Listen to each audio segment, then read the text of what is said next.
Building a model 1777 French flintlock hunting gun. Part 4, Browning. William Hovey Smith, 2020. I'm an author, and I've done some 20 books. Most of these are outdoor titles, but I also have a business book for the times, and that is Create Your Own Job Security. Now, in this book, I advocate that you start your own businesses at any place, at any time, at any age, when you need a little money, like perhaps right now, and tell you exactly how to select an appropriate business. This gun is being built in connection with my book, Father of the Grooms. One of my characters, Frank, goes on a boar hunt in Sicily. And he uses such a gun, and that's why I'm building it and actually hunting with it.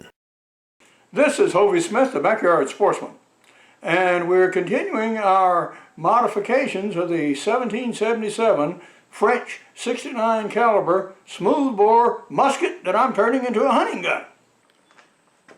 While the finish on the stock is drying, we have the stock furniture to polish up. And I'm going to do that with my belt sander behind me. Well, this musket was one of a long series, and it included the muskets used in the Revolutionary War and in fact adopted by the U.S. government after the Revolutionary War and used for decades later in both flintlock and percussion versions. There were a whole series of these guns, and they varied slightly in detail, but generally had the same lock and the same furnishings and so on. Now, one of the most difficult things to refinish is this combination fore-end cap and front sight. Yeah, this is a complex shape.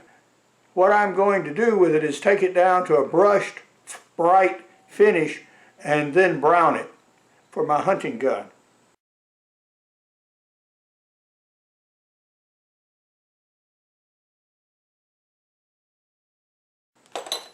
Similarly, with the trigger guard plate here, as well as the butt plate and the remaining of the furnishings. Some of these had some rather deep gouges in them, which I managed to sand out, as you can see.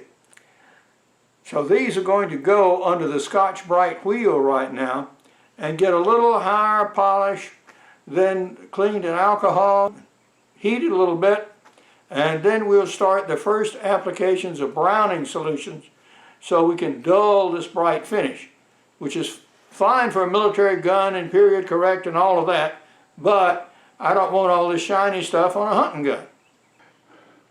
This is a grinder that I have the Scotch-Brite wheels on, and the one on the left-hand side from your view here is a little bit buggered on the edges, and that's the one I use for working irregular objects. This is an unusual composition. It's softer than a normal grinding wheel, and that's the reason it can give a polish. So we're going to start it up, and we're going to start on a simple piece, the butt plate. The Scotch-Brite wheel has done its magic. You can see that's a nice uniform buffed finish there, and you'll also note that the two very bad nicks that I had on both sides of the butt plate in earlier videos have now been sanded and polished out, and that took some doing. That would have taken hours of work to have done by hand. Because of the irregularities of the trigger bow, that one did not turn out quite so well, but it'll get the job done. We now have the small parts, except for the lock, ready for browning, and the browning is applied while the parts are hot, and so we'll be going to the kitchen and doing that.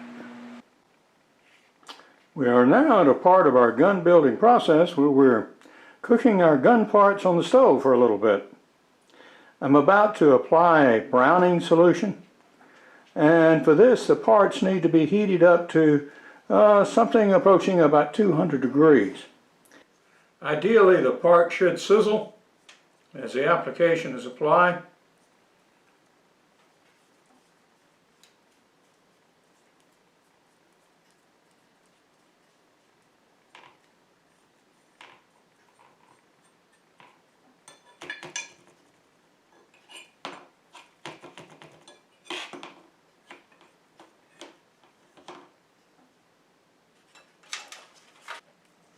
At this stage, the browned parts look like a bunch of well-rusted junk. But, yeah, they'll look better. And we're going to flip-flop it in a little bit so we get it to as close as we can to a uniform temperature all the way through, realizing that, of course, the butt of this barrel has considerably more metal in it and will take considerably longer to heat than the thinner ends. Although our heating method is imprecise, I think we have it as uniform as I can get. So we're going to start with applying our solution here.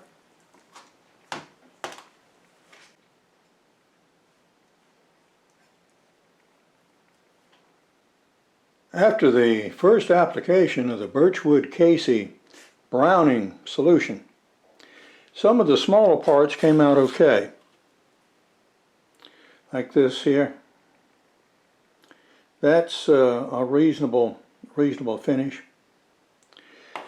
And the barrel band, yeah, that's about appropriate color. But the barrel below is, well, to be generous, call it splotchy. Now this has not been oiled yet, and it'll look a little better once I oil it, but it needs another coat. And some of the larger parts, like the butt plate here, still are not quite as uniform a coverage as I would like. So these are going to get a second coat.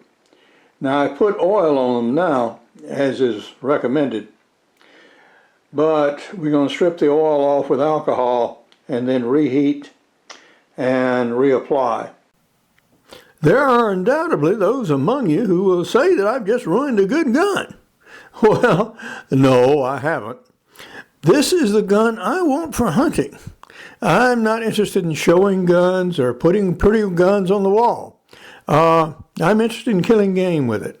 And so that's why this has a dulled, brown finish. So this will take place through approximately another day. The same with our always troublesome front sight, front barrel band here. Yeah, this is also very splotchy and non-uniform, and I hope for a better finish. But it did accomplish the purpose of getting rid of a shiny barrel. Although the barrel may look like it came back from Napoleon's retreat from Russia, it will do better.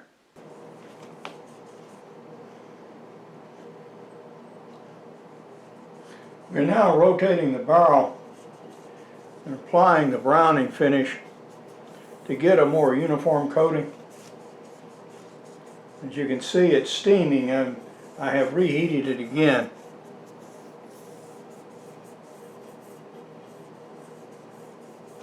Okay, we'll let that dry. The next steps after you put the browning solution on the hot metal is to actually wash it. And so we have some soapy water here. And this helps remove a little of the excess buildup of oxidized metal. Now that we have dried these parts, we're going to put a good coat of oil on them and go and install the trigger plate and the butt plate. And we're going to let the barrel sit here and just work for, a few more hours before we do anything more with it. We are now fitting the trigger plate to the metal. What we have to do is to replace this screw here. Now these pieces are secured by pins, and they're very difficult to index. So I'm going to go ahead and put in the through screw that comes from the top that fits in this slot to help hold this assembly in, as well as install this screw, and then try to find and put pins through the holes that'll retain these two pieces. Now that we've attached our trigger plate, we can attach our butt plate, and we'll start having this thing looking like a gun. Getting these two pins back in the right place was a real chore. And fitting the trigger bow was a snap fit because of the very tight inletting here. But finally we're done now, and we can finish driving the pins in. And they should require little slight taps like I just gave. So now we've got this part of the steel back on, and we've got our band catch attached, so we can refinish the barrel and have it looking something like a gun. Now we're getting to a stage that's approaching finish. And we have one more step so far as the stock is concerned. And this is the use of a finishing oil. Any seller of this type of preparation usually gives you a top coat oil. And this you can apply anytime you want to have an intimate experience with your gun. And so if you just need to get away for a little while, go down in the basement and oil your gun. So that's what we'll do here. And if some of this gets some of your metal parts, that's no problem at all. And just rub to your heart's content till the wood soaks it up, and then you just let it rest for a while. And proceed. For those who don't have a bluing trough, the bathtub is probably the most convenient way to clean these browned pieces that need to be washed after the browning solution is dried. So that's what I'm doing right here. And we'll scrub it down and then dry it and oil it inside and out. The result of this is a barrel that's clean and has a different finish on it, and a bunch of rusty looking water. Well, should wife object to you using the bathtub in such a manner, say you're just going to clean the bathtub, and you take a little extra things with you. A few bathtub toys are okay. It may not be a rubber ducky, but guess what? It's much more useful. We have now completed the browning of our barrel and other steel parts on Bon Richard here. And it is time to do something with the lock. We have the gun completely assembled now, and all the parts fit, but the trigger bar does not contact the sear bar on the lock. So I'm going to have to do something about that. And this is the reason I haven't done anything to the lock until I've had a chance to get it all assembled, see how things fit together, and attempt to test fire. As of this moment, the gun will not fire because the trigger will not drop the cock. So that's what we're going to be working on next time. But now this is Hovey Smith, reminding you to hunt what you eat and eat what you hunt. Be legal, be ethical, be safe, goodbye, God bless, and see you next time. With repeat applications and actually polishing the browning, this can be brought up to a high luster finish. But that's not what I'm interested at here. The next video will be working with a lock so that it will shoot reliably and smoothly enough to use. And then following that, I'm going to do low development and ultimately hunt with it. For more information on my books, blogs, and more than 825 videos, you can go to my website, www.hoveysmith.com. To find out more about my business books and how you can start your own business, go to createyourownjobsecurity.com.